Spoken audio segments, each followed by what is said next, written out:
In the shadowed corridors of India's ancient temples, there existed a story the history books rarely whisper aloud. A story of devotion twisted into exploitation, of faith contorted into suffering. The Devadasis, women ostensibly consecrated to the divine, were drawn into a world that gleamed with sacred ritual yet hid horrors beneath its gilded exterior. These temples, monumental and breathtaking, were not merely centers of worship. They were arenas where power, control, and coercion intertwined, leaving scars that would echo through centuries. To the outsider, it may have seemed a life of honor, a dance of grace performed in service to gods whose very presence dominated the landscape. But behind the sculpted stone, within the sanctum's dimly lit chambers, the reality was far grimmer. These women, chosen often in childhood or adolescence, were stripped of agency under the guise of devotion. Their bodies, their time, and their very essence became property, offered to the temple not as willing participants in divine service, but as instruments of a system that conflated piety with possession. The allure of ritualistic splendor masked a brutal hierarchy. Priests wielded power unchecked, shaping the lives of these girls and young women, dictating every action, every movement, and every choice. The dances that enchanted devotees were not merely performances. They were manifestations of control, where obedience to the temple hierarchy was enforced with a severity that defied comprehension. Stories whisper of nights when the sanctum's silence concealed acts no deity would sanction, of women compelled to surrender themselves under the pretense of spiritual honor. Yet even in this darkness, these Devadasis became paradoxical figures, both revered and reviled, symbols of sanctity yet ensnared in a web of exploitation. And as centuries passed, the veneer of spirituality could not erase the trauma endured, nor the society's complicity in perpetuating such a system. The temples that towered as monuments of faith were simultaneously monuments of human suffering, their sacred halls echoing with unspoken agony. It is a tale that challenges our notions of piety, of ritual, and of devotion itself. A story that forces us to confront the uncomfortable truth that sometimes the most venerated spaces can be the ones where cruelty thrives unnoticed. If this revelation unsettles you, if it ignites a desire to question and understand, I urge you to comment below, share your thoughts, and subscribe for a journey deeper into history's darkest corridors. The past may be long gone, but its echoes demand our attention, our reflection, and our unwillingness to forget. The origin of the Devadasi system traces back to a complex intertwining of religion, politics, and societal expectation. Women, often from families of limited means, were dedicated to the temple from a young age, sometimes even as children, under the guise of divine service. This dedication was not merely symbolic. It imposed upon them a lifetime bound to ritualistic duty and subservience. The stated purpose was spiritual. These women were to serve as brides of the deity, intermediaries between the mortal and the divine, vessels of sacred energy. Yet behind this veneer of sanctity lay a meticulously constructed network of control, one that blurred the line between devotion and subjugation. Within temple walls, their lives were orchestrated by priests and elders who dictated not only their daily routines but also the most intimate aspects of their existence. Education in classical music, dance, and ritual became tools not of personal enrichment, but of enhancing the temple's prestige and ensuring the Devadasis remained indispensable assets. The system, often lauded in historical accounts as a noble tradition, concealed its coercive nature beneath layers of ritual and ceremony. Families were persuaded that dedicating their daughters was an honor, a spiritual investment that would bring blessings, yet they seldom grasped the lifetime of servitude imposed upon these women. The social and religious fabric reinforced this arrangement, with the promise of divine favor compelling both families and devotees to participate willingly, while the women themselves had little recourse.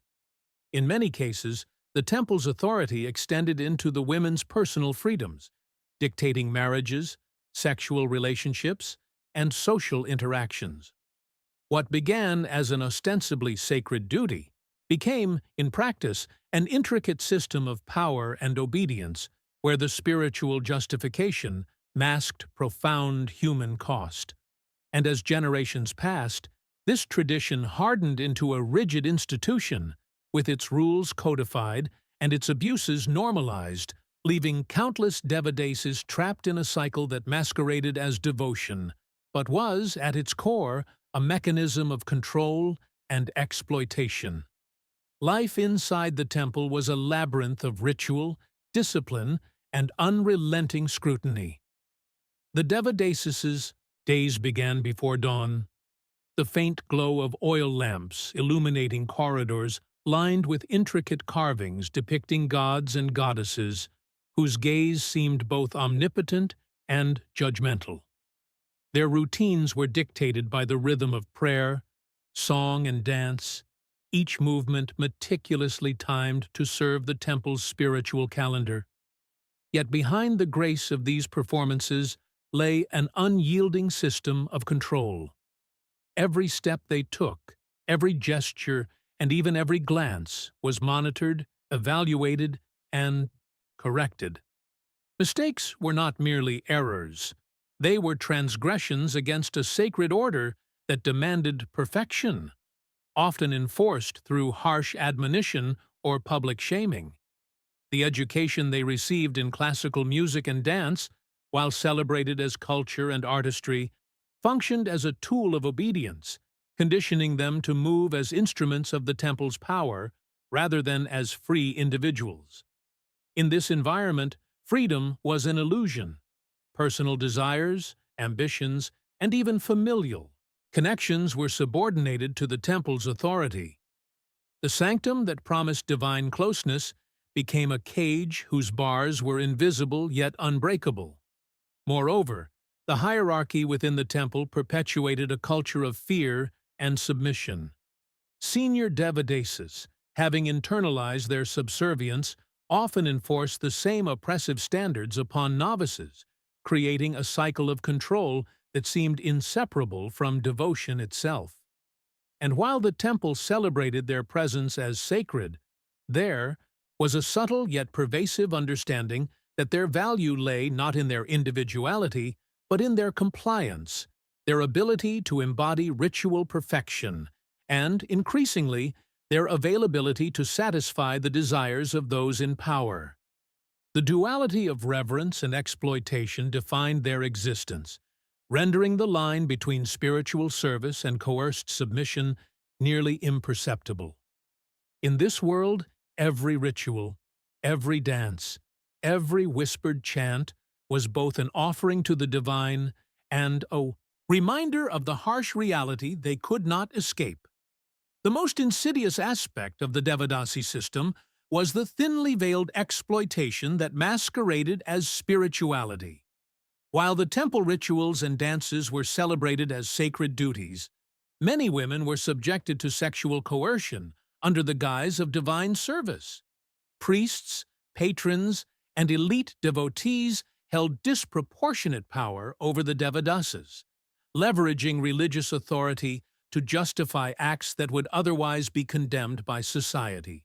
The Devadasis were trained to maintain the appearance of devotion, their movements, gestures, and expressions calibrated to please both the gods and the influential men who frequented the temple.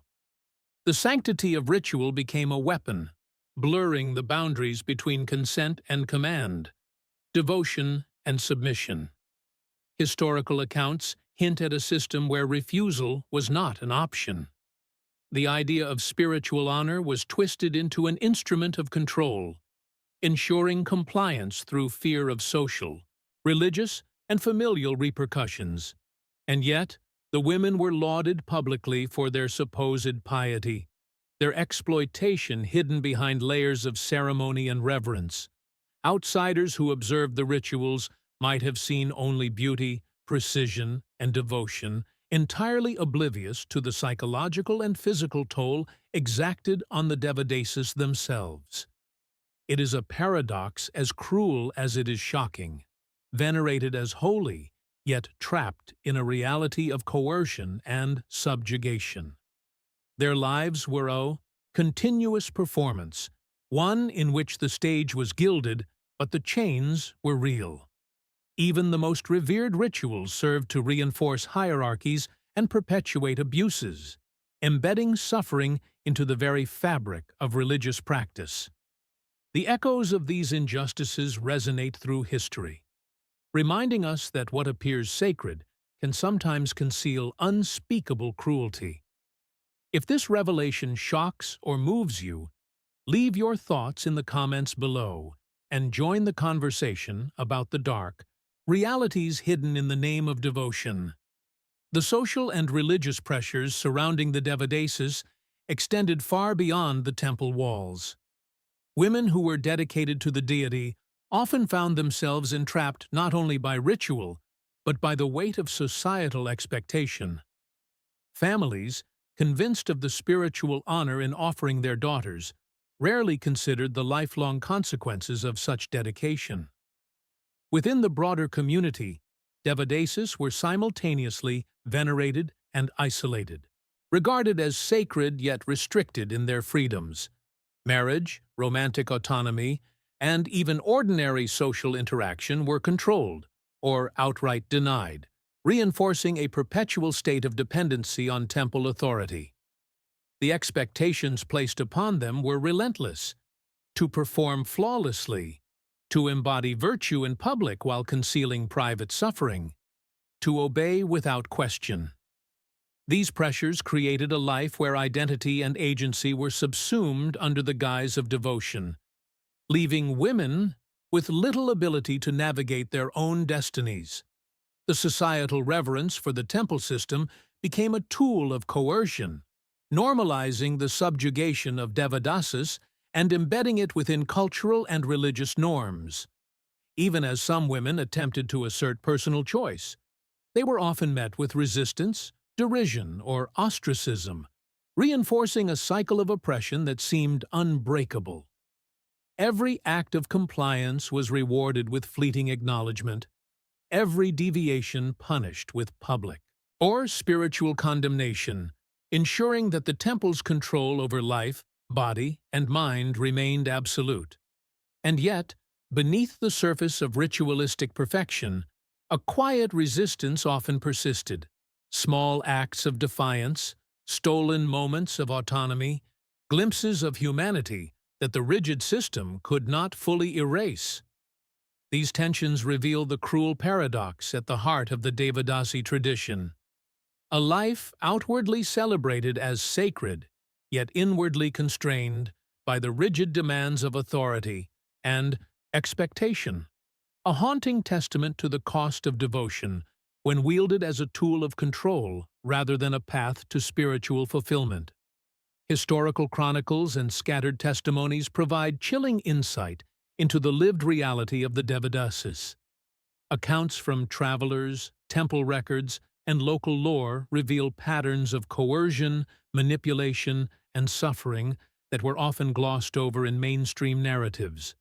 Observers noted the strict hierarchies that governed temple life, the unyielding authority of priests, and the ways in which young women were trained to endure both physical rigor and psychological pressure. Letters and chronicles hint at the subtle yet pervasive exploitation. Gifts, favors, and promises of divine favor were frequently exchanged for compliance, creating a system where spiritual devotion became inseparable from coerced subservience. Some historical observers, ostensibly sympathetic, described the beauty and artistry of the Devadasis performances while simultaneously acknowledging the harsh realities they faced, the long hours of practice, the rigid surveillance, and the absence of personal freedom. Over time, these accounts converge into a portrait of systemic abuse, showing how religion, culture, and power interlocked to maintain control over vulnerable women. These testimonies are haunting precisely because they capture the duality of temple life, an environment of both veneration and victimization, of ritual splendor and private suffering. They allow us to glimpse the resilience of the Devadasis, many of whom endured unimaginable pressures while still striving to retain their dignity and agency in any way possible. The historical record, fragmentary as it may be, resists the temptation to sanitize or romanticize these experiences, instead offering a raw and sobering view of a tradition that cloaked exploitation in the language of piety. The fate of Devadasis after leaving the temple was often as tragic as their time within it. Once the ritual service ended, or their beauty and youth waned, many were discarded by the very society that once praised them. Social ostracism became their new reality. No longer deemed useful to the temple, they were cast aside, left to navigate a world that offered little protection or opportunity. Former devotees frequently faced stigma, marginalized and unable to secure a dignified place in society, their past dedication twisted into a source of shame rather than reverence. The temples that had once demanded their obedience provided no safety net, no guidance, and no acknowledgement of the exploitation they endured. These women often had to rely on survival strategies that included marriage into similarly marginalized communities, labor, or, in some cases, enforced sexual servitude outside temple walls. Their societal invisibility was complete, a stark contrast to the reverence they had commanded within sacred halls. Yet even in this abandonment, traces of their temple life lingered, ritual knowledge, dance, and music passed down, sometimes as a lifeline, sometimes as a reminder of the life they had lost. The cycle of reverence, followed by rejection, exposed the cruelty embedded in the system. A woman's value was dictated entirely by the temple's needs, her humanity subordinated to ritualistic expedience. The broader society, complicit in both the celebration and dismissal of these women, bears a heavy responsibility for perpetuating such a cycle. And as we reflect on this historical reality, it compels us to confront uncomfortable truths about devotion, power, and societal hypocrisy. If this account resonates, shocks, or troubles you, share your thoughts in the comments below and engage in the dialogue about these long-suppressed histories. When compared to other civilizations' systems of female servitude, the Devadasi tradition reveals both striking similarities and disturbing differences. Across cultures, women have often been confined, ritualized, or objectified under the guise of religion or social order. Yet the Devadasi system stands out for its intricate intertwining of spirituality, artistry, and coercion. In Mesopotamia, temple priestesses performed sacred duties and sometimes engaged in ritualized sexual service. But the social and familial contexts differed, and exit from temple life was occasionally more flexible. In ancient Greece and Rome, women in religious roles were constrained by societal expectations, yet rarely was the conflation of artistic perfection, sexual access, and lifelong subjugation so rigidly codified. The Devadasis' dual role as performers and objects of veneration created a uniquely oppressive hierarchy. They were simultaneously celebrated as cultural icons and exploited as instruments of power. This comparative lens illuminates the ways in which religion has been manipulated to normalize systemic exploitation, embedding cruelty within the very frameworks meant to safeguard morality and spiritual practice. The contrast also exposes how deeply cultural norms shape the visibility of abuse. While some systems left traces in historical records as cautionary tales, others, like the Devadasi tradition, were often romanticized, masking the human cost behind the ornate rituals and artistic brilliance. By examining these parallels, we can better understand the mechanisms by which societies justify, perpetuate, and sometimes obscure gendered oppression, highlighting the tragic consequences when devotion is weaponized and artistry becomes a cage rather than a gift. Despite the rigidity of the system, there were instances where Devadasis resisted, attempting to reclaim autonomy within the confines of their lives. Some sought refuge in distant communities. Others quietly defied the temple hierarchy through subtle acts of rebellion, refusing certain rituals, withholding complete compliance, or secretly cultivating relationships outside the temple walls. Yet resistance was rarely without consequence. The mechanisms of control were deeply entrenched, with social, religious, and familial pressures ensuring that defiance was met with punishment, ostracism, or even violence. Some historical records hint at clandestine networks of support, where experienced Devadasis guided younger women in navigating these pressures, teaching them how to survive, endure, and, in rare instances, escape. Efforts at formal reform emerged over the centuries, driven by both internal dissent and external critique. Yet the pace was slow, and the entrenched traditions often absorbed or neutralized these challenges. The story of resistance is a testament to human resilience in the face of systemic oppression, revealing the courage and resourcefulness of women who were constrained by centuries of ritualized control. It is also a reminder that the history of the Devadasi system is not only one of victimization, but also of quiet defiance and the ongoing struggle for dignity in a society that sought to define women solely by their utility to religious institutions. These narratives, though often obscured or dismissed, provide crucial insight into the complexity of power, devotion, and survival in a world where spiritual reverence could coexist with coercion and exploitation. The legacy of the Devadasi system is one of haunting complexity, a reflection of devotion entwined with exploitation, artistry mingled with oppression. Even as the temples that once demanded absolute obedience stand in ruins or continue to inspire awe, the echoes of those lives remain, shaping cultural memory and moral reflection. In contemporary India, the descendants of these women and the remnants of the tradition evoke both reverence and sorrow, a reminder of the cost exacted when sacred institutions wield unchecked authority over the most vulnerable.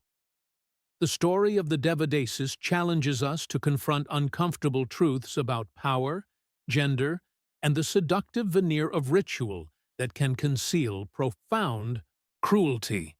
It is a story that demands remembrance, reflection, and dialogue, urging society not to romanticize devotion at the expense of human dignity. By understanding these histories, we acknowledge the resilience of women who endured unimaginable pressures, and we recognize the ongoing need to safeguard autonomy and respect in all spheres of life. As we close this exploration, let it be an invitation to look deeper, question further, and engage in conversations that honor both the artistry and the suffering of those whose lives were shaped by the temple's shadow. Share your thoughts in the comments. Subscribe for more journeys into history's hidden darkness. And stay with us as we uncover even more stories that history tried to forget.